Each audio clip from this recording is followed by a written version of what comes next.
Kodong mana higa chiel ewang'e to Jo-Kenya dhi e yiero maduong', jokendo ratich oganda kod joarita mag kwe ogolo siem ewi medruok mag njore ma siasa makelo tulo ka giwacho ni ywaruok mosenene e kinde mokadho gin ranyisi ni kweth mopogore opogore mag josiasa nyalo kelo koko ka koro gikwayo mondo chik makare oketi kendo kane rowere mitiyogo marach kod jogo machulo gi timbe makamago.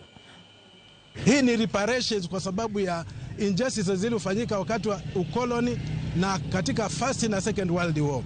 Sasa tunawezaje kupoteza hazina kubwa namna hiyo ambayo hatuwezi kuipata kwa njia yote ile ila kupitia katika miradi kama hiyo ipotee moja kwa moja wakati watoto wetu hawana ajira.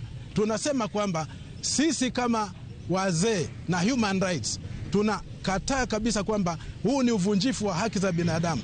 Because hatuwezi kubali mtu mmoja tu akae nyuma ya laptop yake aandike barua azuie mradi wa 40 billion usifanyike Taveta kwa sababu zake yeye mwenyewe anazofikiria.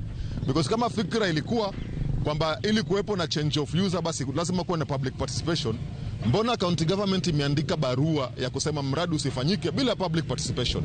Because sisi kama wananchi na stakeholders tuna wajibu na tuna jukumu ya kutoa maoni na mapendekezo yetu katika hilo swala. So tunapinga na kukataa kauli ambayo iliyotumika ya kwamba huo mradi hautakani Taita Taveta ama Taveta huku. Tunataka mradi wetu na tunataka na tutatetea haki zetu kama wananchi na wakazi wa Taveta kwa ujumla pamoja na wenzetu wa Taita Taveta. Cause huu mradi utatusaidia na utafanya vijana wapate ajira, itafanya wakina mama pia wajitume.